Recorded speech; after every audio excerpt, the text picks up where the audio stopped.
तो कक्षा 12 के विद्यार्थियों, आइए बोर्ड परीक्षा को ध्यान में रखते हुए हम लोग लिंग निर्धारण से संबंधित कुछ इंपॉर्टेंट प्रश्नों को आज समझते हैं जो हमारी परीक्षा के लिए उपयोगी सिद्ध हो सकते हैं। तो आपके सामने मान लीजिए यह क्वेश्चन है कि लिंग निर्धारण से क्या समझते हैं। मनुष्य तथा पक्षी में लिंग निर्धारण किस प्रकार से होता है। आप आंसर लिखना जब शुरू करेंगे तो सबसे पहले लिंग निर्धारण की परिभाषा लिखेंगे। अब लिंग निर्धारण क्या है। अब सबसे पहले तो यह जान लो, लिंग शब्द का अर्थ होता है पहचान चिन्ह, जिसके आधार पर नर और मादा को अलग अलग नाम दिया जाता है। तो इसकी परिभाषा हो जाएगी, जीव जगत में अर्थात जितने जीव जंतु हैं में माता पिता अर्थात जो जनक होते हैं जिनसे संतान उत्पन्न होती है द्वारा उत्पन्न होने वाली संतान का नर या मादा के रूप में अर्थात जो संतान जन्म लेती है वो लड़की है या लड़का है।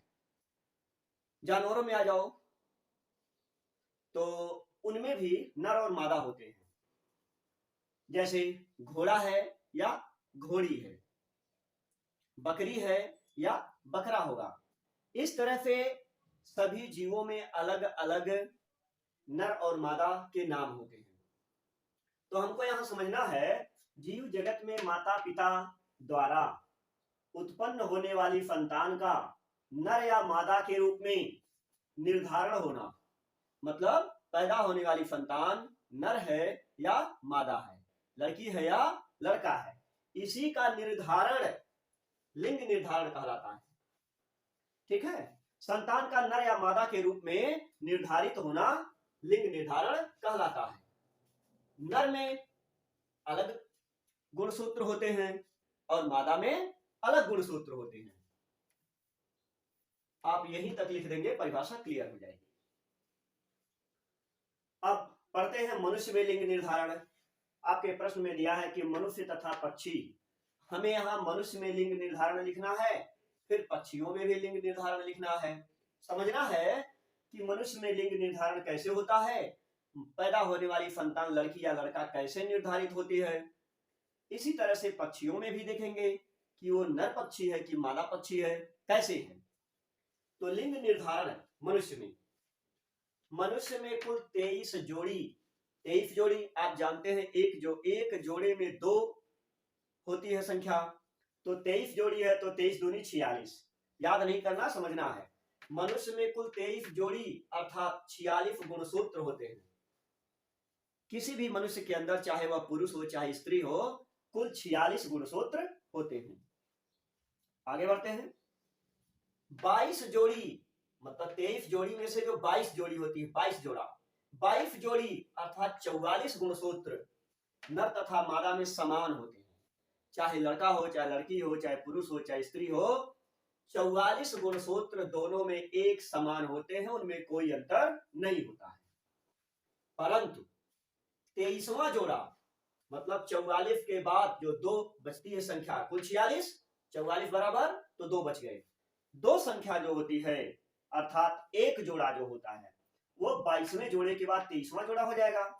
तो कहेंगे 23वां जोड़ा जो गुणसूत्र है लिंग निर्धारक होता है। जो 23वां जोड़ा होता है वही लिंग निर्धारण का कार्य करता है। नर में XY के रूप में होता है तथा मादा में यही लिंग निर्धारक गुणसूत्र XX के रूप में होता है। अब आप समझ गए होंगे, एक बार और जान लीजिए। मनुष्य में कुल 23 जोड़ी अर्थात 46 गुणसूत्र होते हैं। 22 जोड़ी अर्थात 44 गुणसूत्र नर तथा मादा में समान होते हैं, परंतु 23वां जोड़ा गुणसूत्र लिंग निर्धारक होता है, यही लिंग निर्धारण का कार्य करता है। नर में XY तथा मादा में XX के रूप में होता है। अब हम इसे स्पष्ट करने के लिए, पूर्ण रूप से समझने के लिए आरेख का सहारा लेंगे, चित्र को प्रदर्शित करेंगे। क्योंकि आप लोग इंटरमीडिएट के विद्यार्थी हैं, कक्षा 10 में होते तो परिभाषा लिखना ही नहीं पड़ता, केवल फिगर बना देते, आंसर क्लियर हो जाता। हाई स्कूल में आता है कि चित्र आरेख द्वारा लिंग निर्धारण को समझाइए। तो बस बना देते हैं, लेकिन इंटरमीडिएट की बात है, यहाँ पर आपको परिभाषा भी लिखना है, चित्र आरेख भी दिखाना है, तब जाकर के कॉन्सेप्ट क्लियर होता है। तो देखिए, चित्र आरेख द्वारा लिंग निर्धारण को स्पष्ट किया जा सकता है।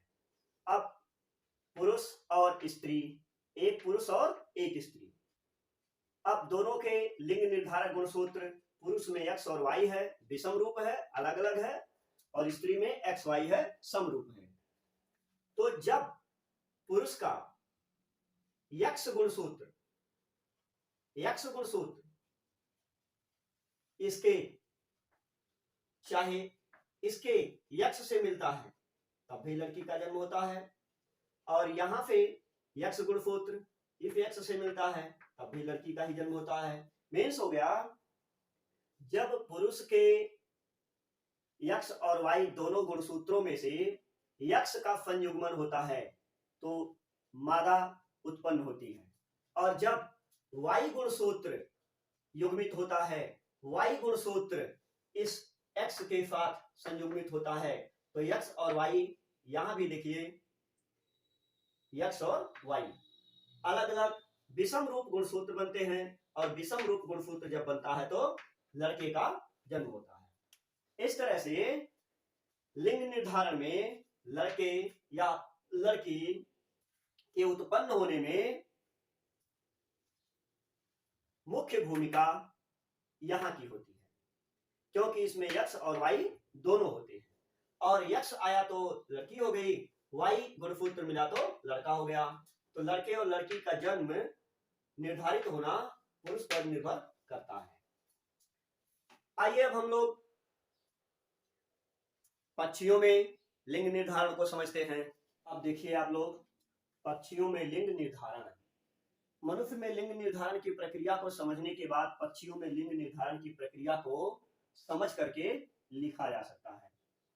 कारण मनुष्य की भांति पक्षियों में भी लिंग निर्धारण होता है, अर्थात जिस तरह से मनुष्य में पुरुष और स्त्री होते हैं, लड़का और लड़की होते हैं, उसी तरह से पक्षियों में भी नर और मादा होते हैं, जैसे मुर्गा, मुर्गी, मोर, मोरनी। इस तरह से पक्षियों में भी पुरुष और स्त्री होते हैं। पक्षियों में लिंग निर्धारण को समझने के लिए WZ विधि प्रयोग की जाती है। भाई, मनुष्य में लिंग निर्धारण को यक्ष और वाई से समझा गया, और पक्षियों के लिंग निर्धारण को WZ विधि का प्रयोग करके समझ सकते हैं। नर पक्षी में ZZ गुणसूत्र, अब ध्यान करिए, हम लोग जब मनुष्य में लिंग निर्धारण पढ़े थे तो यक्ष गुणसूत्र मादा में होता था, स्त्री में होता था समान गुणसूत्र, लेकिन पक्षी में समान गुणसूत्र नर में होता है, उल्टा है एकदम। नर पक्षी में ZZ गुणसूत्र होता है, तथा मादा पक्षी में जो मादा होती है उसमें WZ अर्थात दो तरह के गुणसूत्र इसमें पाए जाते हैं मादा पक्षी में। पक्षियों में लिंग निर्धारण अंडाणुओं के द्वारा होता है। भाई, स्पष्ट है, जब यहाँ दो प्रकार के गुणसूत्र हैं तो इन्हीं दोनों के द्वारा ही जेंडर बदल जाएगा। देखिए कैसे, एक नर पक्षी है जहां ZZ माने समान गुणसूत्र हैं, एक मादा पक्षी है जिसमें अलग अलग गुणसूत्र हैं।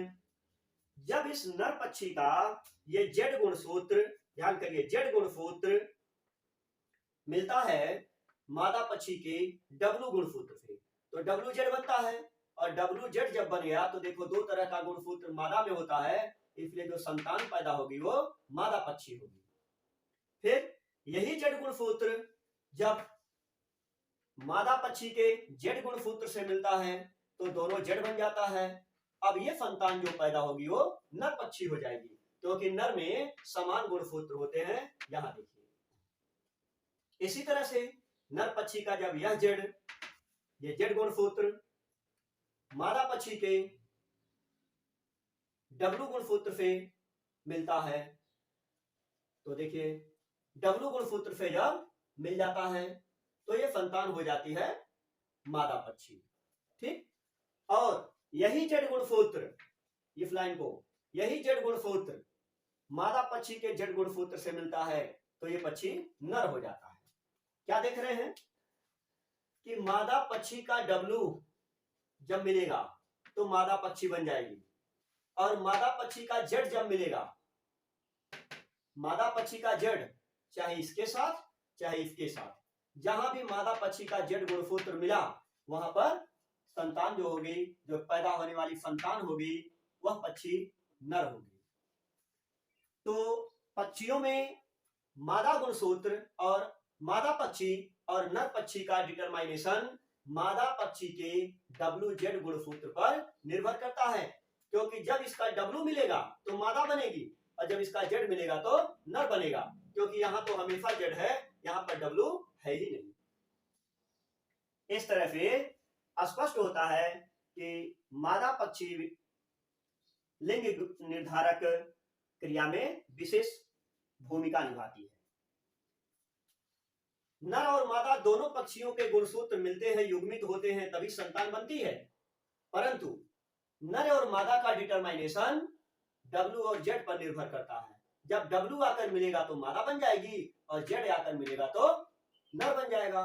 इस तरह से हमें आशा है कि मनुष्य और पक्षियों में लिंग निर्धारण की प्रक्रिया को आप समझ गए होंगे। हाँ, आपसे एक सलाह है कि आप समझने के लिए लेक्चर सुनिए, देखिए, पढ़िए, 2, 4, 6 बार, जब तक आपको समझ में नहीं आता उतनी बार पढ़िए, समझिए, परंतु परीक्षा में लिखने के लिए एक बार इस प्रश्न का आप पूरा नोट अपनी कॉपी में अवश्य लिख लीजिए और उससे याद करके लिख दीजिए, क्योंकि हमने समझाने में यहाँ पर बढ़ा बढ़ा करके या विस्तृत रूप से समझाया है। लिखने को सीमित है, समझाने के लिए विस्तृत है। तो आज ये प्रश्न इंपॉर्टेंट है और इसको यहीं पर समाप्त किया जाता है।